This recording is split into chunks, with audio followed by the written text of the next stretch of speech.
फिर से इस सत्र में, इस कक्षा में आप सभी विद्यार्थियों का स्वागत है। हम अजात शत्रु के अंतिम पड़ाव पर हैं,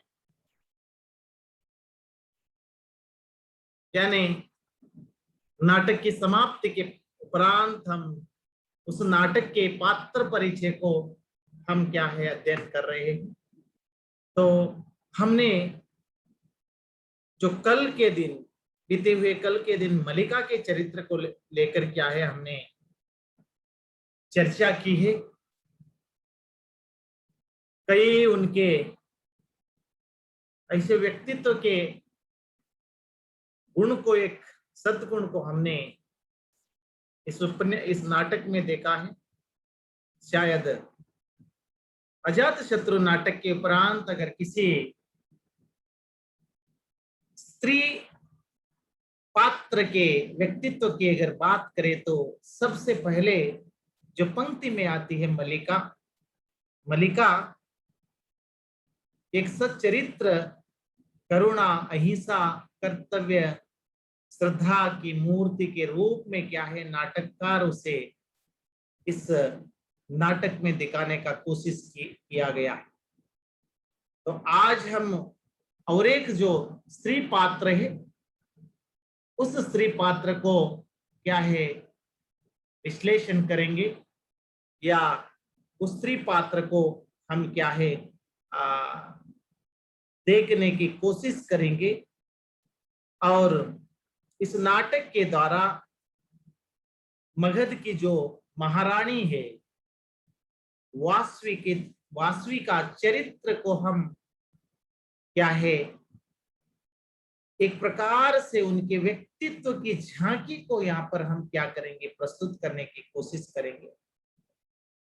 वासवी मल्लिका के बाद अगर किसी का व्यक्तित्व है एक आदर्श को लेकर, तो वह वासवी का है। वासवी मगध का जो सम्राट नरेश बिंबसार की बड़ी रानी के रूप में नाटक में चित्रित है। उनका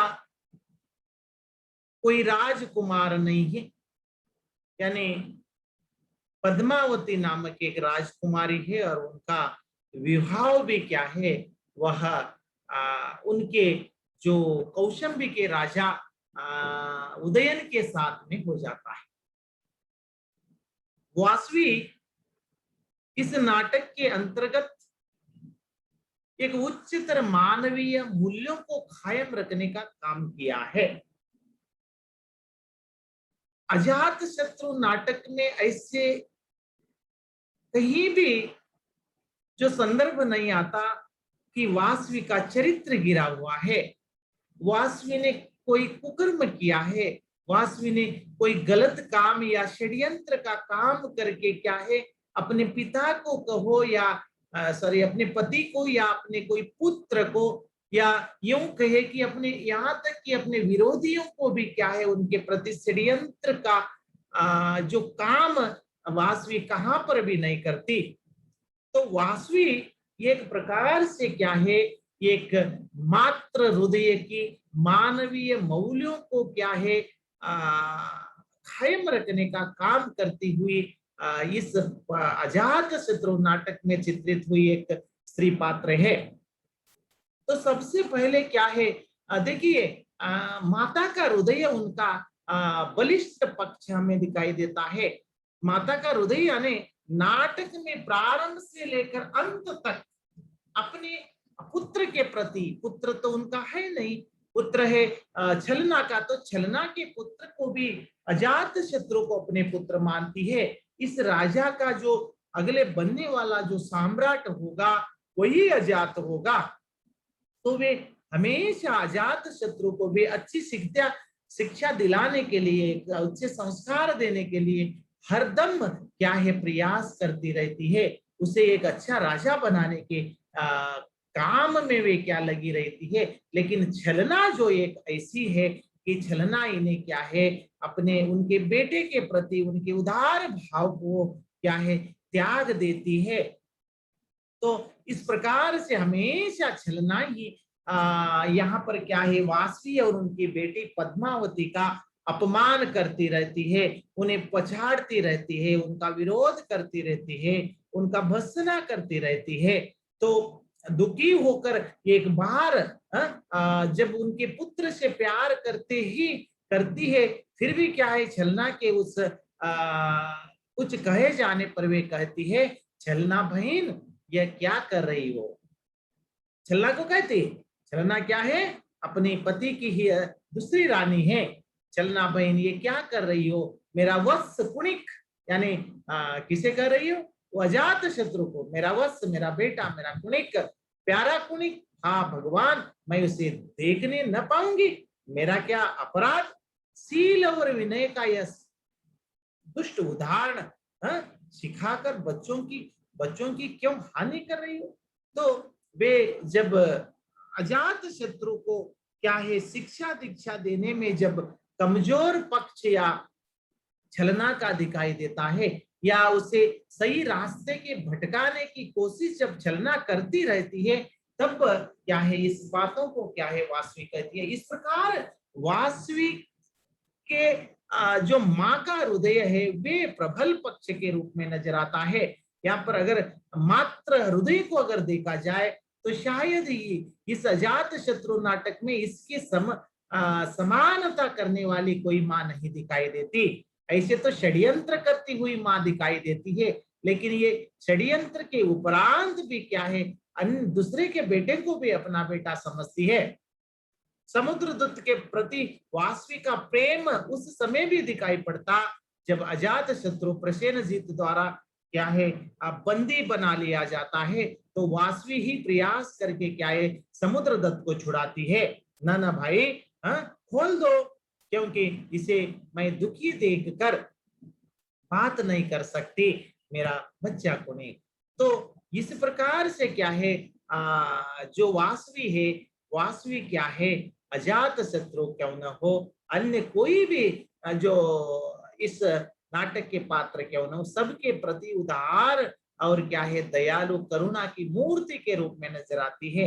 वे अजात शत्रु की अपनी वास्तविक माँ को पहचानते हुए कहता है, कौन, विमाता, नहीं तो मेरी माँ, इतनी ठंडी गोद तो मेरी माँ की भी नहीं है। आज मैंने जननी की शीतलता का अनुभव किया, मैंने तुम्हारा बड़ा अपमान किया माँ, क्या तुम मुझे क्षमा करोगी। जब वासवी उद्गारों को अजात शत्रु के समक्ष व्यक्त करती हुई कहती है, मैं तुम्हारी माँ हूं, वह तो डायन है, उसने तेरे सुकुमार बच्चों को बंदी गृह में भेज दिया है, भाई मैं इसे शीघ्र मगध के सिंहासन पर भेजना चाहती हूँ। इस प्रकार माता का हृदय क्या है, यहाँ पर विमर्श कराता है। दूसरा जो उनके व्यक्तित्व का प्रमुख जो गुण या दिखाई देता है, वह अटूट सेवा। देखिए, प्रसाद का वही लक्ष्य था। प्रसाद ने इस नाटक के द्वारा उस समय के समाज को यही शिक्षा देना था, यही क्या है, संकेत करना था, यही संदेश देना था। क्योंकि जिस एक सेवा मनोभाव जिस नारी में होता है, वही एक परिपूर्ण नारी होती है। एक परिवार के लिए, एक समाज के लिए, देश के लिए एक अच्छी नारी हो सकती है। अगर जिसके पास सेवा का मनोभाव ना नहीं है, जहां पर स्वार्थ ही स्वार्थ भरा हुआ है, तो वह कोई अच्छी नारी नहीं बन सकती। तो वह अपने पति का हो या अपने पुत्र का हो या अन्य किसी का भी सेवा शुश्रूषा करने में कभी भी क्या है, वो पीछे नहीं हटती। देखिए, जब बिंबसार सिंहासन त्याग कर किसी उपवन में चले जाते हैं, तो उनके साथ चले जाते हैं और उसके सुख दुख में भागी होकर अपने पति के साथ रहती है। तो वे एक समय पर दुख व्यक्त करती हुई कहती है, नाथ जो आपकी है वही न राज्य का है, उसी का अधिकारी कुणिक है, और जो कुछ मुझे मेरे पिहर से मिला है उसे जब तक मैं न छोड़ूं तब तक तो मेरा ही है। तो इस प्रकार से क्या है, कुछ धन को कहां से, अपने मायके से लाने का, खर्च को लाने का जो बातें उन्होंने करती है। तो इस प्रकार से महाराज बिंबसार तथा तथ्य का विरोध करते हैं कि वे राष्ट्रीय झगड़े में नहीं पड़ना चाहते, लेकिन वास्तविक दंडास बनाते हुए कहते हैं तभी भी आपको भिक्षावृत्ति नहीं करनी चाहिए, तभी हम लोगों का वह त्याग, मानापन रहित अपूर्व स्थिति नहीं आ सकेगी। फिर जो शत्रु से भी अधिक घृणित व्यवहार करना चाहता हो उसकी भिक्षा वृत्ति पर अवलंब करने का हृदय नहीं करता। तो इस प्रकार से क्या है, इस राज्य में आने वाले जो भिक्षु है उस भिक्षु को क्या है, भिक्षा देने की प्रवृत्ति के बारे में भी वे कहती है। उसके बाद अगर उनके व्यक्तित्व का देखा जाए तो वे सहनशीलता उसमें कूट कूट कर भरी हुई है। पेशेंस जो कहते हैं हम, वासवी हृदय में सहनशील नामक प्रवृत्ति प्रचुर मात्रा में विद्यमान है। जब उसकी सौत छलना कई बार उसे प्रताड़ित करती है, उसे अपमानित करती है, उसे गालियां देती है, उसे क्या है, एक प्रकार से क्या है, जो सभी के सामने नाराज करने पर भी उन्हें उनका क्रोध कभी भी हमेशा शांत रहता है।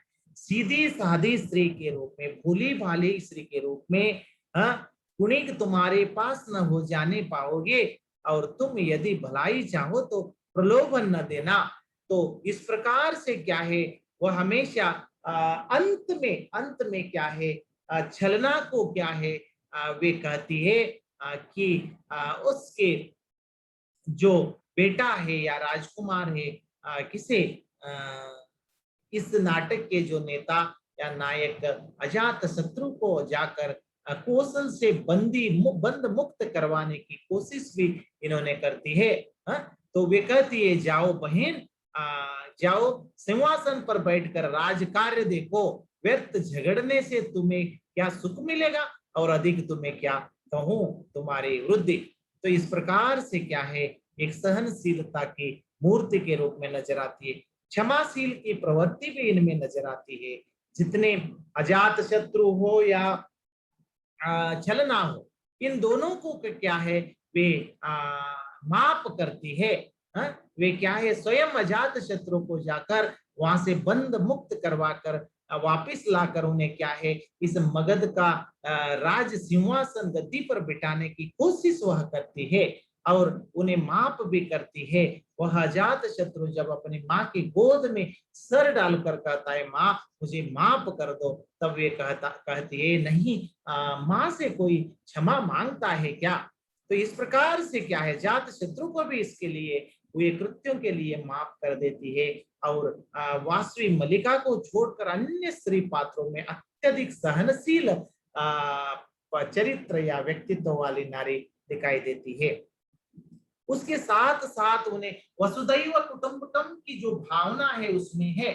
जो बाजीराव के विवाह और अजात शत्रु के विवाह के संदर्भ में परिवार के सब लोग जब आपस में मिलते हैं, एक दूसरे को क्षमा करते हैं, जब विरुद्धक अपने पिता के पैर पकड़कर माफी मांगता, और क्या है उस समय जब श्यामा हो, अन्य जो भी और विरुद्ध की माँ हो, सभी एक दूसरे से पश्चाताप करते हुए माफी मांगते हैं, उसी समय भी क्या है, यह बहुत खुश होती है और वे इस प्रकार के सभी का मिलन उन्हें क्या है, खुशी देता है और वे स्नेह से सोचती हुई कहती है आह जो हृदय के विकसित होने के लिए है, जो मुख हंसकर स्नेह सहित बातें करने के लिए है।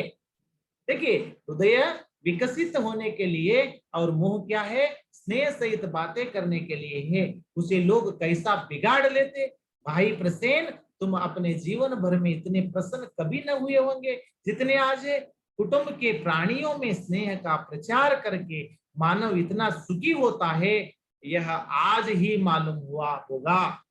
भगवान, क्या कभी वह भी दिन आवेगा जब विश्व भर में एक कुटुंब स्थापित हो जाएगी और मानव मात्र स्नेह से अपने गृहस्थी संभालेंगे।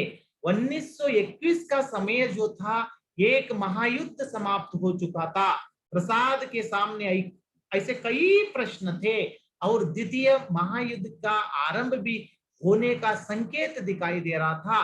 आपस में लड़ाई, जो देश एक राष्ट्र दूसरे राष्ट्र के ऊपर युद्ध के लिए क्या है तैयारी, अपने शस्त्र की जमा, सैनिकों की बढ़ावा आदि जो ऐसी चीजें हो रही थी, इस चीजों से क्या है भलीभांति जयशंकर प्रसाद ने परिचित से।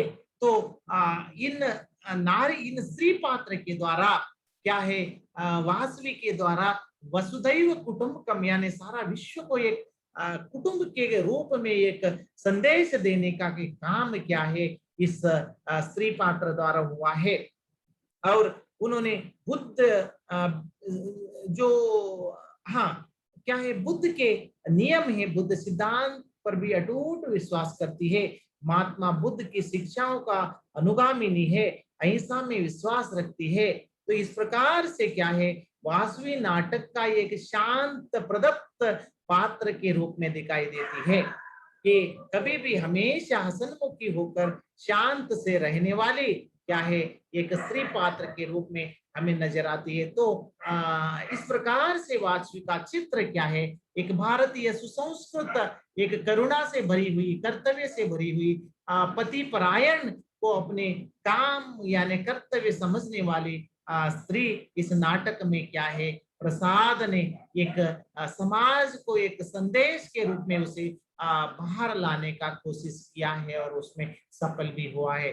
तो छात्रों, वासवी का जो हृदय है वो एक मातृत्व का हृदय है, वह एक कर्तव्य का हृदय है, एक शांति का संदेश सभी को देने वाली वासवी हमारे सामने इस अजात शत्रु में प्रस्तुत होती है।